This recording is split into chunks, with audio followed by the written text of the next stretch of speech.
Oh dear. Oh dear. This is not what I wanted. This is not what I wanted. Well, hello there all you absolutely magnificent people, and welcome back to another episode of An Ecologist Plays. We talk about nature while playing games. My name is Will, I'm an ecologist by training, as you may have guessed, and we are back in Enshrouded, in the world of Embervale. And we left off last time where we were busy mining some clay here. Now the clay we have here indicates that we are now in a type of rock, or type of parent material that has a lot of fine clay particles. So we're not on sandstone, we're not on granite, we are most likely on something like shale. Okay, our scrappy pickaxe is about to break, but at least we got quite a bit of clay here. There we go. And we have it marked on our map as well. So we can return here anytime. There goes a fey deer, one of the first new creatures we have in the Revelwood here. And we also have some hazelnuts. Hazelnuts are really gorgeous trees. I absolutely love their fruit. I think they would rank as one of my favorite nuts. Although macadamias, yeah, macadamias have got them beat, in my opinion at least. We're just going to grab some hazelnuts here. Ooh, we also have chamomile growing here. Yes, now that we are in the Revelwood, look at this gorgeous lighting. Oh, that's just stunning. But now that we are in the Revelwood, we've got a whole bunch of new plants that we can use one way or another. Now we have got Willow Crush, which is a settlement over here, and I think this is the point where I usually die. Unfortunately. Okay, and we also have some Deadly Shroud down there, so we can't run around this area, we have to go through here. So the way we're going to do this is I'm going to place down a flame altar. I'm going to place that right outside town here. I'm going to place my workbench as well that I have been carrying around the whole time here. Because nothing screams adventurer like carrying around your entire workbench with you. Now before we head on over to the Ancient Spire, the indigo here is quite an interesting plant. So unassuming, yes, but indigo of course is a blue color. And fera means bearing or to bear. So indigofera here means indigo bearing. And that is because indigofera was used to dye fabric an indigo color. And the word indigo actually comes from the Greek word indikon, meaning from India. And that's because indigo was first really traded from India. But it doesn't mean it originated there. It has been developed across the world by different cultures in different places because, well, the flowers there give a very nice blue color to any fabric that you dye with it, which is really, really cool. I would actually like to get my hands on some of the bigger indigofera like we've got over here to then dye some fabric with that, just to see how it works. But around here where I am, we generally have much smaller indigofera, orangish in color, light orange in color, almost salmon colored actually. We don't have these big indigofera like these ones here that will be worthwhile using in dyeing of fabric. But alright, let's head on over through that more dangerous settlement. Right, now we have got a few more enemies up ahead. A whole bunch of wolfies and scavengers. And they are much higher level than we are. So we may have... maybe we should have actually taken the Obi-Wan approach of using the high ground. Right, it is now morning. I've just quickly dropped off most of my excess loot. And now we are back. Let's go take out that bomber guy first. Oh dear. Oh dear. This is not what I wanted. This is not what I wanted. That guy is vicious. That is the acid edge guy. So now we will go for the Obi-Wan approach, the tried and tested way of dealing with enemies that outmatch you. And there we go. Okay. I do believe these enemies now have the chance to actually drop their weapon. I don't see it on him, unfortunately. But I can't tell you how many times I died due to those acid edge guys. Oh, there's a guy up there. Yeah, may as well just make him go boom. There we go. Now we really don't want to fall down there. Oh, this is terrifying for me. I've got a terrible fear of heights. Hello, rat. Come on, I just went through the whole town of scavengers. I fear no rat. Or rats, for that matter. Ah, but look at this. we've got our first bit of copper here. But of course, being copper, you've got the copper color, and then you also have the patina, the bluish sheen to it, where copper has oxidized. Come into contact with oxygen, it's basically rusted. So that's basically what we have there, the patina there. A patina being any kind of discoloration on the outside of a material, very often observed on rocks, very often observed on metals as well. Oh, we are very close to where Oswald Anders' other chest is, so we may as well go and grab that quickly. I think that is right over here, if I'm not mistaken. This is the carpentry camp, indeed. Oh, there are some boars here as well. So we're just going to have to fight them, I guess, as well. Very aggressive piggies. Okay, one down. Of course, they are in sounders. So it's more difficult to actually get rid of them, but there we go, just constant bashing and voila. Oh, I prefer not attacking them, but you know, they attack me first. So the moment we have the chance, we are going to go for the skills up here. Calm Spirit in particular, with animals that attack us, and then Vuka language as well. So the Vuka don't attack us. Alright, but this appears to be the carpenter's camp. And I'm guessing there's something buried in the rubble here. There appears to be some kind of glow over here. There we go, indeed. A nice golden chest. Oh, there are some more piggies around here. Oh, this is Dietwin. I think the Tudor building blocks are around here as well, if I'm not mistaken. But I guess we'll have to come and find out next time. For now, we are actually... Oh, maybe it is right over here, actually. We are under attack by the piggies, though. Oh dear, they can get to us up here as well. They can climb trees. They can climb. Okay, run away. There is a silver chest in that one tent there. Maybe it is, in fact, the building blocks that I'm after, but that will have to wait. That will have to wait. For now, we're just choosing to run away from the piggies. Boars are terrifying, especially the big ones. They are dangerous. They've got very sharp tusks, like those ones also do have. So I would prefer, especially if they are unpredictable and aggressive, like those ones are, yeah, I would prefer not sticking around. But there we go. There is the Ancient Spire right up there. So you know, what we're going to do is we're just going to glide on over. I don't think we can get to the second story. No, we definitely won't be able to. So we're going in through the main door, as one should, I guess. And then it's just a case of ascending, avoiding the shockies, running with the fireballs, pushing the buttons, jumping over the fireballs, avoiding the shockies again, running with more fireballs, pushing another button, going up, shooting buttons, avoiding the spikes, swinging like Tarzan, shooting some more buttons, ascending once more, shooting more buttons, avoiding more spikies, shooting more buttons, ascending again, and finally claiming the Ancient Spire. And there we go, another fast travel point unlocked. Alright, now we are back home. I have done a few things around here, but we've got two quests we need to do, and the one is for the alchemist here to get the mortar, and that is in his tower in Lone Thistle, so we will go and grab that quickly. And the second quest is for Oswald Anders over here, for the blacksmith. He needs a smelter, and we can get that in the Revelwood, in the scavenger's mine. Now, we do need better armor if we're going to go and do those things, so I have crafted some lovely armor over here. The scout armor. So this is a new set of armor for us. We're just going to equip that. That is going to be better than our fur armor, I think. Hopefully quite a bit better.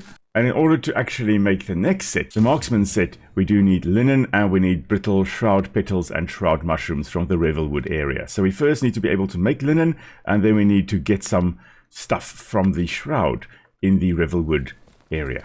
And just for interest's sake, down here, I'm also now exhibiting our fossils that we have found. The two urchins over here and the two ammonites are on display over here. So two little nooks just to have a bit of decoration going there.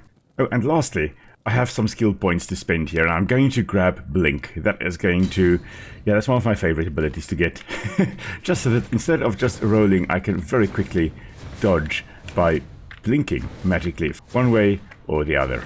And another reason to get linen production up and running, we need linen for the advanced glider as well. And then of course we'll also need a lot of flax in order to make a lot of linen. Now, flax is really an awesome little plant. We'll chat a bit more about how one can make linen from flax. When we've got our linen production up and running, and when we actually have the hand spindle, we'll do that. So we're just heading on over to Westcott to figure out where the hunter's hand spindle actually is. Now we are approaching the settlement of Westcott, so we should be able to figure out where the hunter's hand spindle is by exploring, I guess, the ruins over here. Now, of course, there are scavengers in the area as well, so you know what? Oh, the rats are attacking the scavengers. Yeah, there we go. Oh, was trying to at least. Now, that scavenger over there is on fire because of my bow and the gem that I have on it. Well, there we go. It has burned to death. So there we go. The gem I've got on it is a gem of burning. The arsonist's bow already does a bit of fire damage, and the gem here says that if you do fire damage, it applies burning for 3.7 seconds, which deals 13 damage per second. So every time I do fire damage, or the fire damage actually triggers properly, the victim is on fire, and there we go, ticking down a bit. And I must say, I quite like that. Right, we appear to be in some kind of tavern, and there was news of a hunter somewhere from the north. So I wonder who that could be. So if the hunter came from the north, maybe her camp was to the north as well. So let's go find out, shall we? There's also some kind of cave here, and ooh, it looks as though there's something glowing in here. Let's mine, shall we?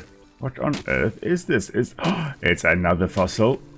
A round sea urchin. Okay, so we've got the elevated sea urchin, we've got the sea urchin cluster, and now we've got a round sea urchin as well. Oh, very nice. And here is the hunter's camp. Okay, so the spindle is in the Revelwood atop the cliffside, so we shall be heading over there then. Right over there. And off we go. Now the thing is, we can't yet go into the Revelwood Shroud because it is too dangerous, it is too high level for us. So we'll first need to strengthen our flame, make it stronger, so that we are able to actually go on over into that shroud and take on a few of the beasties we find there. For now though, just grabbing a whole bunch of chamomile. Interesting that the chamomile grows so well here in the Revelwood. It does grow in sunny areas, or that is where it does very well. So this Revelwood area may be a little bit too shady, but there is still quite a bit of sun at least shining through here. So maybe it is just enough for it, the perfect environment for the chamomile. We've grown chamomile in our garden. Generally, it doesn't like growing here too much, but we've tried it a few times already. Maybe next time is a charm. We also have a very interesting sentient fungus thing over here, which is running around. And it seems to have glands on it. Those little green glands there that store some kind of toxic compound, which it is then able to release if it feels threatened. Now it prefers to run away from us, which is great because that's generally what most things will do. Snakes, for example, will tend to try and stay away from you rather than immediately attack you. Even some of the more dangerous species, most of them at least, tend to stay away from you rather than trying to attack you.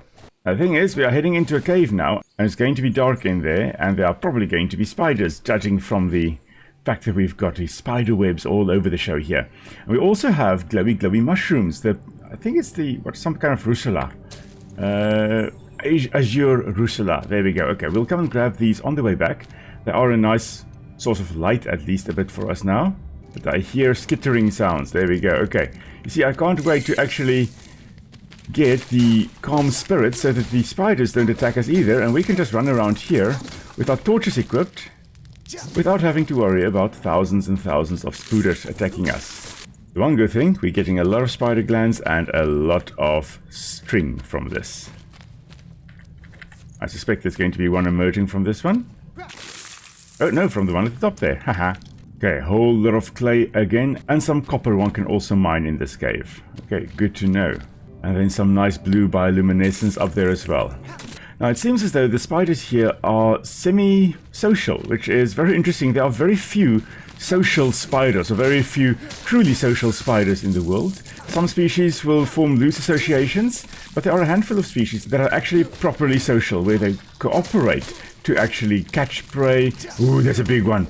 Oh, that one looks kind of more like a tarantula or a baboon spider. So one of the mygalomorphs, we're just going to dash out of this and grab a potion. As we bash everything. Okay, finally got rid of the big tarantula there. Ooh, time to drink another potion. Yo, there are so many of them here. Let's hack and slash. Let's hack and slash. I keep on getting poisoned, and now I've run out of health potions. Yeah, this is where I die.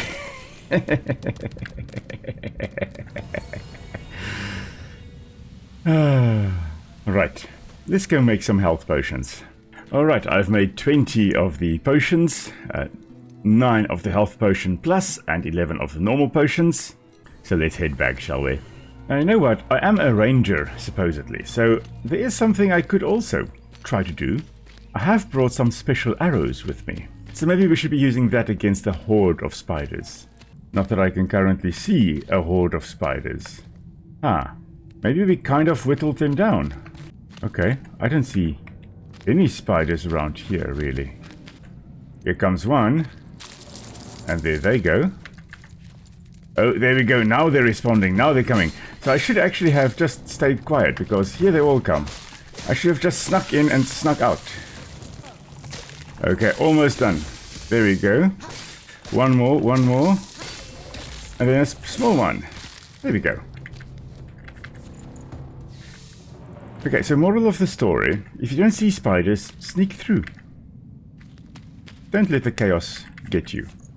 But right up here, what we're looking for, the hand spindle. Finally.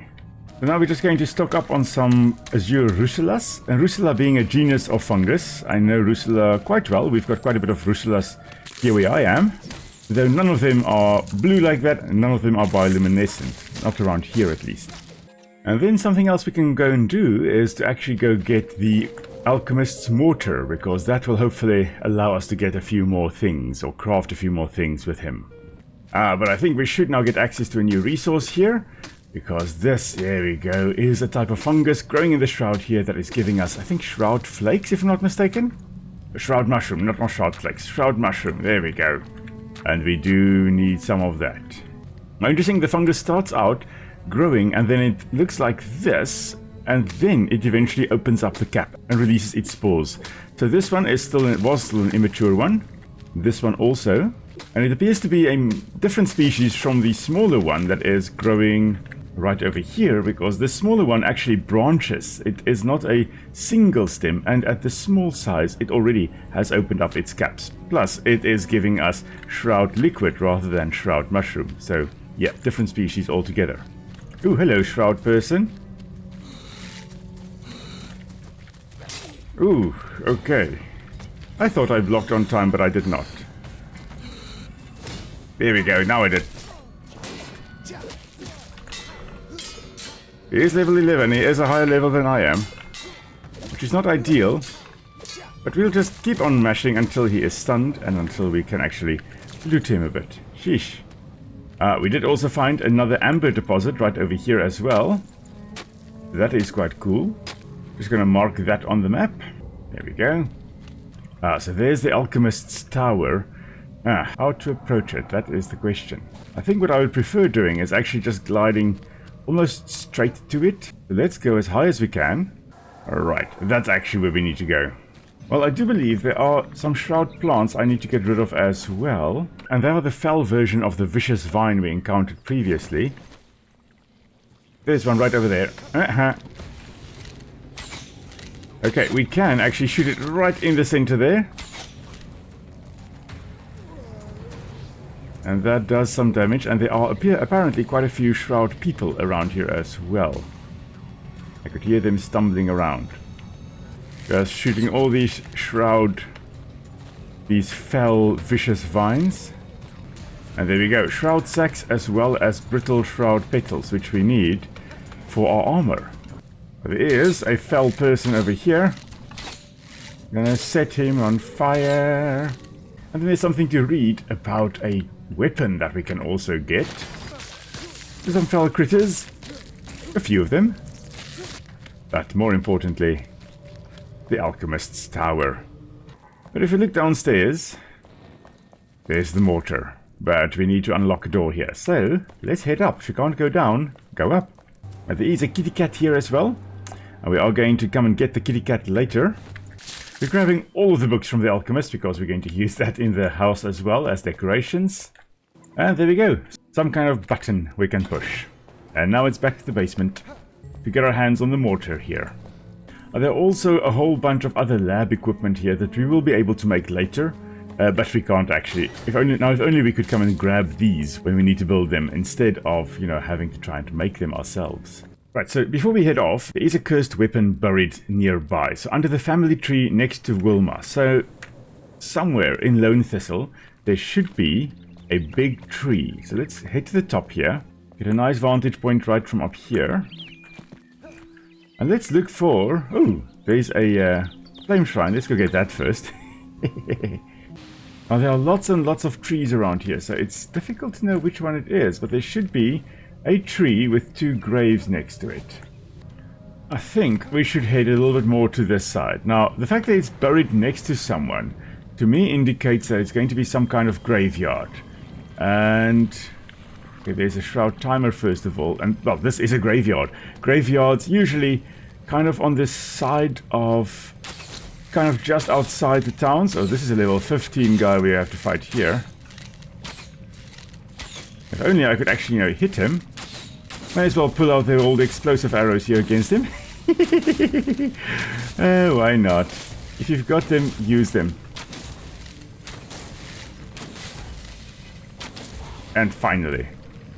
Okay, that took way too many, but I got him. Oh, there are lots of people there.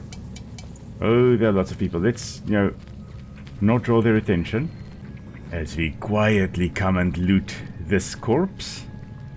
And then, well, there we go. There is a shroud timer there. There's also a big dead tree, and it tells me that this may be the spot. Now, there are 2 graves here. Let's dig them up, shall we? The note did say that Casper was buried next to Wilma. So one of these 2 should give us a weapon. Aha, there is Hail Scourge. Okay, so that is another lore weapon.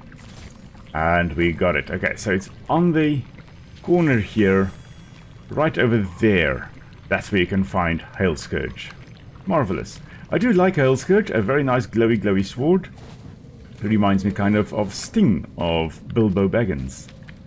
I also happen to have opened up an area where we can come and get these...